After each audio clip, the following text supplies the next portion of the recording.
Subscribe to Mantold for more stories. Now, let's begin this one. The lock on my door was changed. My old key rattled in vain, as if to say, this place isn't yours anymore. Through the half-closed curtain, I saw him. A stranger, sitting at the dining table. The same table where I once told my son bedtime stories. My chest tightened. That was no longer a family. It was a fracture staring back at me. In my hand, a birthday gift. I had spent the whole day choosing it, imagining my son tearing into the wrapping with joy. But now, the night rain blurred the words I wrote. To my son, from Dad. The paper was soaked, falling apart, just like my faith. I knocked. Once, twice. No answer. Then, a voice. Familiar, yet distant. Leave. This isn't your home anymore. I froze. That same voice once whispered love to me on our wedding night. Once cried with me in the delivery room. Now, it was cold, like a thick wall of glass, shutting me out. I pressed my ear to the door, hoping to hear small footsteps, hoping to hear Daddy, but nothing. Only rain, beating against the roof, drowning out every sound. I stepped back, looked at the silent house, and I felt like a trespasser, chased away from the very place I once called home. Then I saw them. My son's tiny shoes by the door, right next to another man's, a truth so cruel, it needed no words. I bent down, clutched the soaked gift to my chest. Rain mixed with tears I could no longer hide. On the way here, I had imagined holding my boy, hearing his laughter, but tonight, it all vanished. I had traveled thousands of miles to return, yet one new lock was enough to turn me into an outsider. And in that moment, I realized, maybe I had lost my family long ago. I was only forced to face it tonight. You never know which hug will be the last, until it's too late. My name is Kieran. I'm 37, a cybersecurity engineer for a defense contractor. It sounds impressive, but the truth is, endless nights in front of a screen, eyes fixed on lines of code. Business trips so long, I can't even remember the last time I had dinner with my family on time. I once thought I had it all. A gentle wife, a smart little boy, a home filled with laughter. My wife, Amelia, was an elementary school teacher. She had this habit, cooking while playing classical music. Hair tied up, humming softly as she stirred the pan. Whenever I came home late, she always left food for me in the kitchen. A bowl of cold soup, and a small note stuck to the lid. Eat. Don't skip your meal. My son, Aiden, was 8, full of imagination. He never wanted fairy tales. He wanted my childhood stories. I told him about falling off my bike, my first day at school, how I used to be afraid of the dark. He'd giggle, then rest his head on my arm until he drifted off. In those moments, I felt like the luckiest man alive. But then, work swallowed me whole. One time, Aiden had a high fever. I was hundreds of miles away. I called. He whispered weakly, "Dad, I want you here." My chest tightened. But I stayed at my desk. I told myself, just this once. Everything will be fine. But just this once happened again. And again. Amelia changed. She stopped humming in the kitchen. The notes on my dinner disappeared. Instead, cold meals left untouched on the table. Many nights, I came home late and found her sitting in front of the TV, blue light flickering across her blank face. I asked, "Are you okay?" She answered with one word, "Fine." That one word weighed heavier than any argument. The distance grew. One evening, Aiden showed me a drawing from school. A house, mom and a child standing in the yard. But, know me, I forced a smile. "Where's Dad?" He shrugged. "You're always busy." Those innocent words chilled me. I kept telling myself it was temporary, that once I found balance, things would go back to the way they were. I believed in the photos on the fridge, the laughter in the backyard. But then, one night, I walked into the living room. Amelia sat alone, her face lit up by her phone, and on the screen, a message I can never forget. "When he's away on business, we'll have more time together." She flinched when she saw me, quickly turned the phone over. I froze. My throat dry, but I forced the words out. "Who was that?" She didn't look at me. Her voice calm, steady. "Just a colleague. Don't overthink it." I wanted to believe her, but in her eyes, I saw something else. Shame. Unease. Not the eyes of someone innocent. From that day, I noticed more. Her phone always within reach. She'd leave the table early, retreat to the bedroom, I'd sit with Aiden, staring at a bowl of rice growing cold. Sometimes, in the middle of the night, I'd find her in the kitchen, clutching her phone, silent. When she saw me, she turned away. I took time off work, tried to stay home. One morning, while driving Aiden to school, he said casually, "Dad, you know what? That man took me out for ice cream. He said, he'll take me to the park instead of you." I gripped the wheel, forced a smile. "Did you like it?" He nodded, held my hand, then asked, "Will you stay home this time, or go away again?" His words cut deeper than any knife. I turned my face away so he wouldn't see my eyes. That night, I couldn't sleep. I lay in bed, holding one of Aiden's old t-shirts. It still smelled of his kid's shampoo. Through the wall, I heard Amelia's soft laughter. Then silence, and I realized, even just one wall apart, we were farther away than ever. Another evening, while cleaning Aiden's room, I found a small box under his bed. Inside were new toys, ones I had never bought. When I asked, he answered without hesitation. He gave them to me, but he said, "Don't tell anyone." I froze. It felt like someone had walked right into my territory, left their mark in my son's childhood.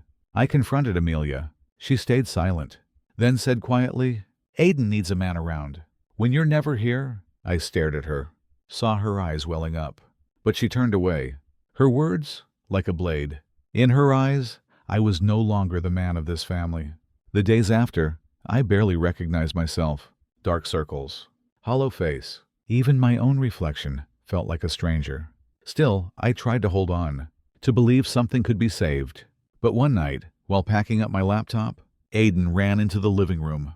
His innocent voice, "Dad, why is he sleeping here?" My whole body froze. I walked out, and what I saw shattered the last piece of hope I had. Aiden's question cut like a blade. "Dad, why is he sleeping here?" My heart clenched. I stepped into the living room. The dim yellow light fell on a scene I prayed wasn't real. A stranger, asleep on my sofa, covered with our family blanket, his head on a pillow Amelia once sewed by hand, and on his body, a gray hoodie. My hoodie, the one I wore on weekends, with a dry paint stain on the sleeve. This wasn't coincidence. I froze.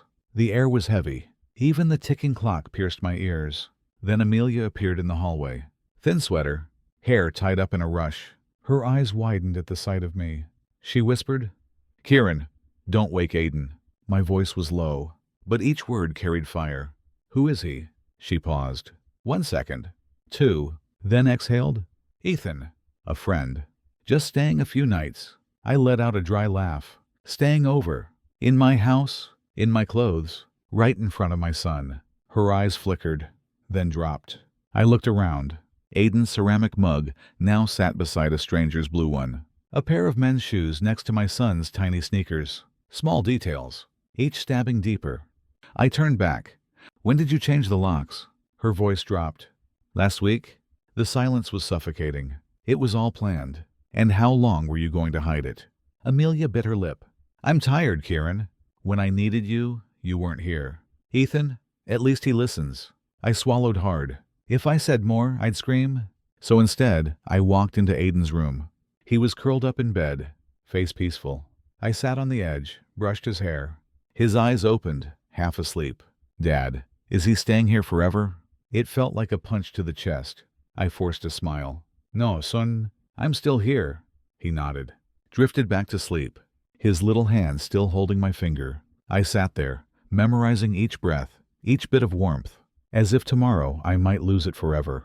When I stepped out, Amelia stood at the door. Her eyes were red, her voice trembling as she handed me a brown envelope. "Kieran, this is a temporary agreement. I think we need space." Inside were visitation schedules, rules, and at the bottom, one line that shook me. "Do not enter the house without permission." I folded it, slipped it into my pocket, said nothing. Outside, rain drizzled on the porch. I stopped at the doorstep, looked down. A man's shoes beside my son's. A cruel declaration. "You've been replaced." I walked out, started the car. And when I looked up, Aiden was at the upstairs window, peeking through the curtain, pressing his face against the glass. He raised his hand. That small, innocent wave felt like a goodbye he didn't understand. I drove off in the rain, Streetlights smeared across the wet pavement. The road stretched endlessly. My mind empty.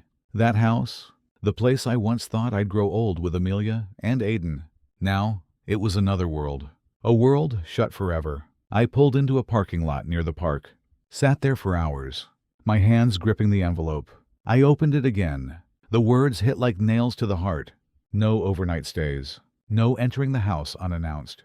Visits only on weekends. I laughed. A hollow, broken laugh. After all those years, all I had left were rules. Rules just to see my son. My phone buzzed. A text from Amelia. "Go home. Don't make this harder." My hands shook as I called back. Her voice cracked, exhausted. "Kieran, don't show up at school. Don't surprise him anymore. Aiden needs stability." I choked out, "Stability? I'm his father. Why should I hide like a stranger?" She sighed, then said the words that gutted me. "Because Aiden needs a stable man in his life. And you're not that man." I went numb, wanted to scream, but no sound came out. I hung up. The next day, I went to Aiden's school. From a distance, I saw him laughing, chasing a ball with his friends. That smile, it melted my heart and broke it at the same time. I stood there quietly, didn't call his name, just etched the moment into memory. A parent walked up, smiling warmly. "You're Aiden's dad, right? He's such a sweet kid. I saw him the other day with his mom, and another man. I thought that was you." I forced a smile, nodded, turned away before the pain showed. Each step heavy, dragging shame behind me. Later that day, I called Amelia again. My voice strained. "I just want to have dinner with my son. Just one meal." Silence. Then her voice, firm. "No, wait until the weekend. He's used to the new routine. Don't break it." I gripped the phone, then let it fall. The helplessness, like being erased from my own family. That night, I went back to my rented apartment. Cooked 2 plates of rice. One for me, one for Aiden. But the chair across from me stayed empty. I turned on the TV, just to fill the silence. But the noise only made the emptiness louder. I pulled out Aiden's drawing. A house. His mom. A tall man standing beside the boy. But not me. My tears blurred the colors. I folded the paper, held it to my chest. Late that night, I opened the fridge. It was empty, except for a small carton of milk Aiden liked. Half finished. I opened it, took a sip. Cold against my lips, I closed my eyes, pretending I could still feel him there. But no, it was only me, and the silence. The days after, I lived in 2 separate worlds. By day, I dragged myself to work, pretending to focus, but my mind never left Aiden. By night, I came back to that empty apartment. Only the hum of the fridge kept me company. Every visit with my son, I clung to like it was my last breath. But Amelia tightened the schedule. 2 short visits a week, a few hours at best. I counted days, even hours, waiting just to see him again. One Friday afternoon, I picked Aiden up from school. He ran straight into my arms, his voice bright with hope. "Dad, can I sleep over at your place this weekend?" My heart leapt. I bent down, ruffled his hair. "Of course, Aiden. I'll set up the bed. I'll buy your favorite food." Before I could finish, Amelia walked up, her voice sharp. "No, Aiden, you're coming home." He pouted. "But I want to stay with Dad." She gripped his hand. Her cold eyes locked on mine. "He's used to sleeping at home. Besides, lately he's been sharing a room with Ethan. Changing that would unsettle him." My chest twisted. Aiden looked at me, pleading. But slowly, he let go of my hand and followed her. A spark of hope snuffed out right before my eyes. A few days later, I managed to take Aiden out for dinner. We went to our favorite chicken place. While waiting for food, I smiled. "Remember when you were little? You'd eat so much sauce it covered your cheeks." He laughed, but then said, "Ethan makes chicken better than you, Dad. He even has a special sauce." I froze, forced a smile. I didn't blame him, but those innocent words cut deep. I stayed quiet, ate in silence, each bite stuck in my throat. That night, I brought him back. Amelia was waiting at the door, arms crossed. "You're 20 minutes late. You don't respect the agreement." I tried to stay calm. "He just wanted ice cream. You know how much he loves it." Her lips curled into a cold smile. "You always think he needs you. But the truth is, with or without you, Aiden will grow up just fine." The words hit harder than any blow. As if she erased me? As if a father meant nothing. Weeks later, Aiden's school held a sports day. I took time off, bought a little team jersey with the logo. I pictured him running to me, medal in hand, beaming with pride. But when I got there, I couldn't breathe. Aiden ran straight into Ethan's arms, shoved the medal in his hands, eyes shining with joy. Ethan laughed, lifted him up, spun him around in front of the cheering crowd. Amelia stood beside them, smiling brighter than I'd seen in years. The three of them looked like a perfect family. I stood outside the fence, my heart shattered. A teacher walked over, smiling. "You're Aiden's dad, right? He did amazing today." His mom and stepdad were cheering so loudly. He must be so happy. Stepdad. That word, like a knife twisting deep. I forced a smile, nodded. Couldn't speak. I turned away before I fell apart. When the event ended, I rushed forward. "Aiden, you did great." His eyes lit up. He almost ran to me, but Amelia leaned down, whispered something. He froze, then only waved, weakly. My world collapsed. That night, I called Amelia, my voice shaking. "You can't erase me from his life. I am his father, Amelia." Silence. Then her voice, slow and heavy. "You are his father, but Aiden needs stability. Ethan gives him that. If you really love him, step back." I gripped the phone. Anger, pain, helplessness. I wanted to fight, wanted to take my son back. Days later, I made a mistake. I showed up at Aiden's school, unannounced. I wanted to surprise him, take him out for ice cream. He saw me. His face lit up. He ran to me, his small hand wrapped around mine. And for a moment, my heart soared. But Amelia's voice cut through the air. "Aiden, come back." He froze. Looked at me, then at her. For 1 second, torn between us. I bowed my head, let go of his hand, and he walked back, to her. Amelia's eyes, hard as steel. "Don't ever do that again, or I'll take you to court, and you'll lose your rights." I stood there, in the middle of the schoolyard, parents and children staring. I had never felt so small, so humiliated. That night, I sat in my apartment, TV on, no sound reaching me, staring at the ceiling, tears spilling uncontrollably. I had lost too much, and the one thing I feared most, I was losing my son. The phone rang. I snatched it up, hoping it was Aiden. His small voice came through. "Dad, I can't come tomorrow. I have to go to the park with Ethan. Mom says he'll teach me soccer." My throat closed. "Aiden, you want to go with me, don't you?" Silence. Then softly, "I do," but I called him Dad. In front of Mom, she laughed. He laughed too. I went numb. The phone slipped from my hand, and I sat there, motionless, as if the world had ended. After that call, after hearing Aiden call Ethan Dad, something inside me broke, a hollow that nothing could ever fill. I knew, if I let things slip away, the thread between us would snap for good. One evening, I drove to our old house, the house I built, the walls I painted with my own hands, now glowing warm with yellow light. Through the window, I saw Aiden, sitting in Ethan's lap, laughing. Amelia bringing food to the table. The three of them looked perfect, like a real family. My hands clenched the wheel until my veins stood out. I opened the door, ready to step out. Then my phone buzzed. A message from Amelia. "What are you doing outside my house? If you keep watching us, I'll file for a restraining order." I let go. The door slammed shut. Tears rolled down, but I stayed inside. Days later, I begged her, "Just give me one full day with him. One day, Amelia, please." She was silent for a long time, then sighed, "Fine, Sunday, but return him on time, and don't stir up his life anymore." Hope flickered inside me. Sunday came. I prepared everything. Baseball tickets, his favorite chicken, a model car he'd always wanted. When Aiden ran into my arms, hugging tight, I almost cried. We laughed in the stands, ate fries until our fingers were greasy, shouted ourselves hoarse, cheering. In the middle of the noise, he leaned close, whispered, "Dad, I wish every day was like this." I bit my lip, held him tight. "Me too, Aiden, always." That day, for the first time in a long time, I felt like a real father. By evening, I brought him back.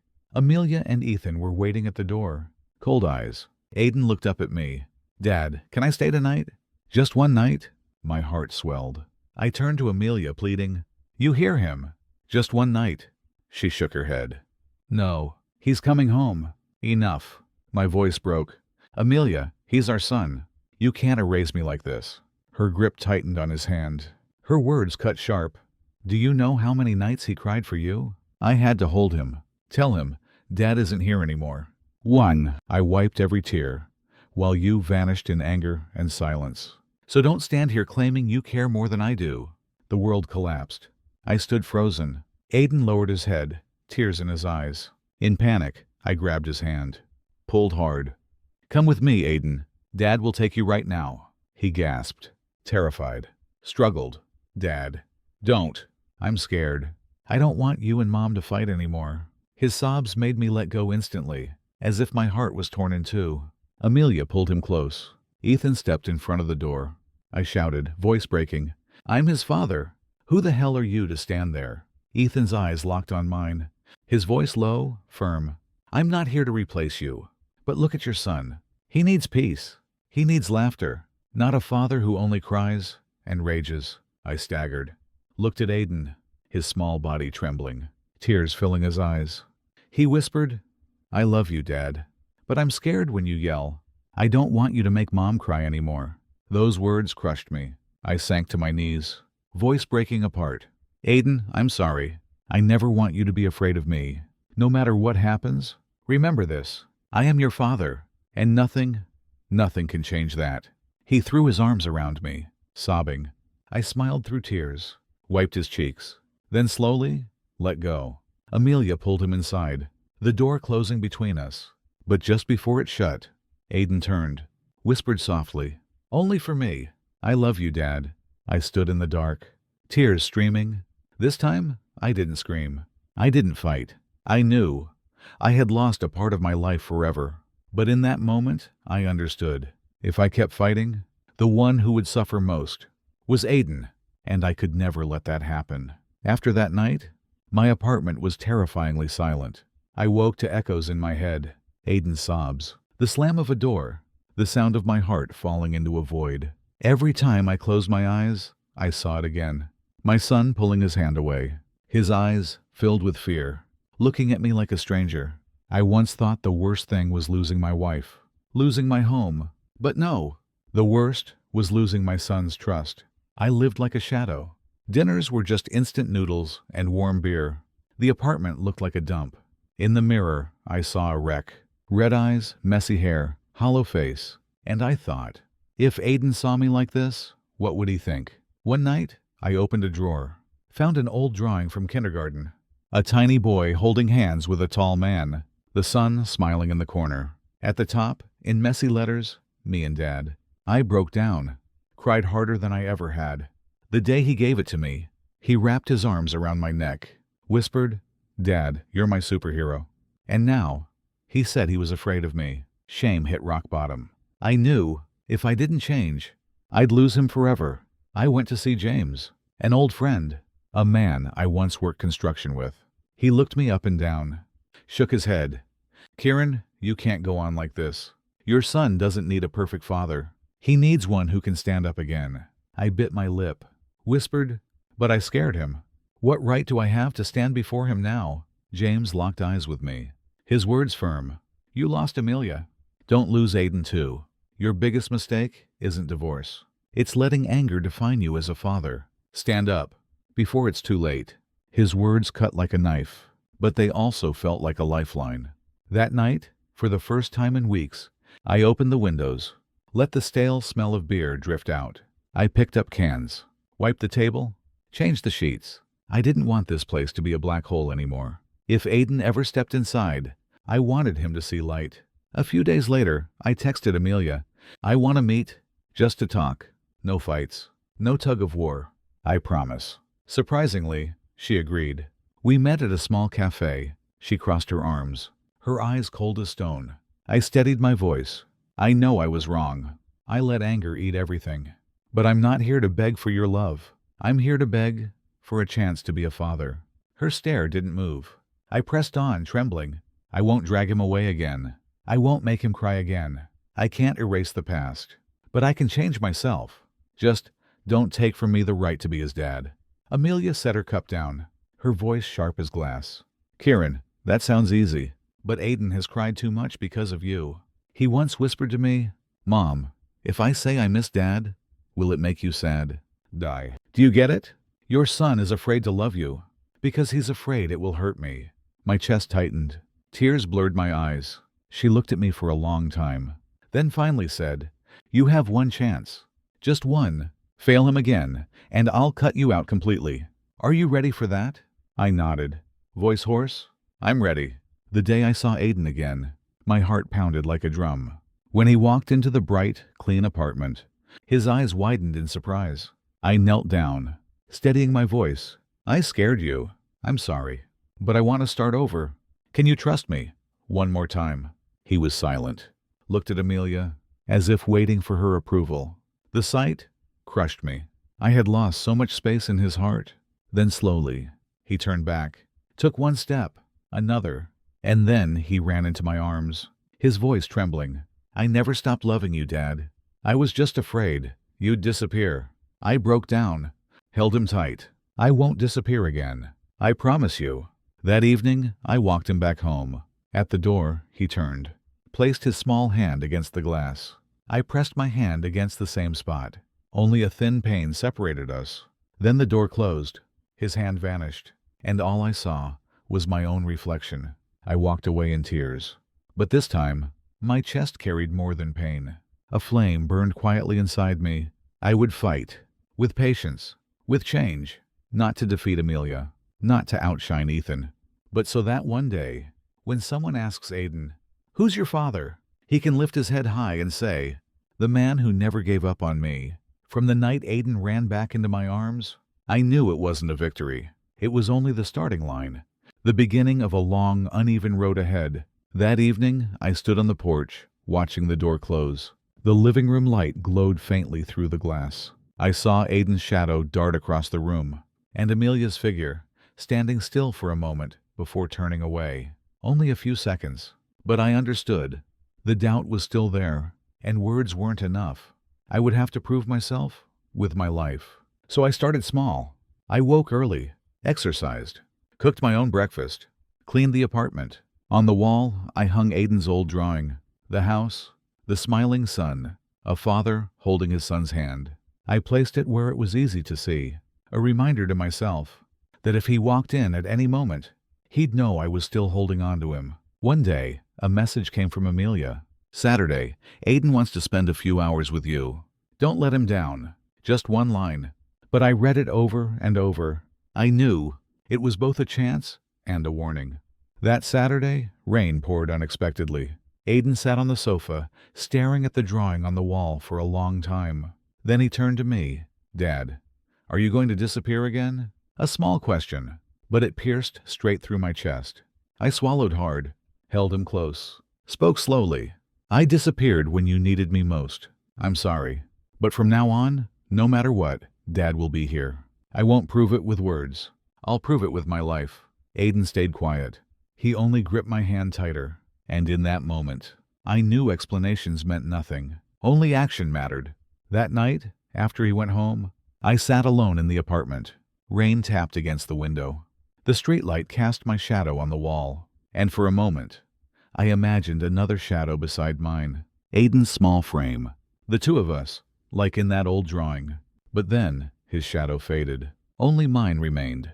And tears streamed down my face. I realized my greatest fear wasn't losing my wife. It wasn't being replaced by another man. My greatest fear was that one day, Aiden would truly vanish from my life. I don't know what the future holds. Maybe Amelia will always keep her distance. Maybe Ethan will remain part of Aiden's world. But none of that matters as much as this. I will never abandon myself, and I will never abandon my son again. I will keep changing, day by day, hour by hour, not to reclaim what I lost, but to build something new, a father my son can trust, no matter how life shifts around us. And if one day someone asks my boy, "Who is your father?" all I want is for him to lift his head, smile, and answer without hesitation. My dad is the man who never gave up on me.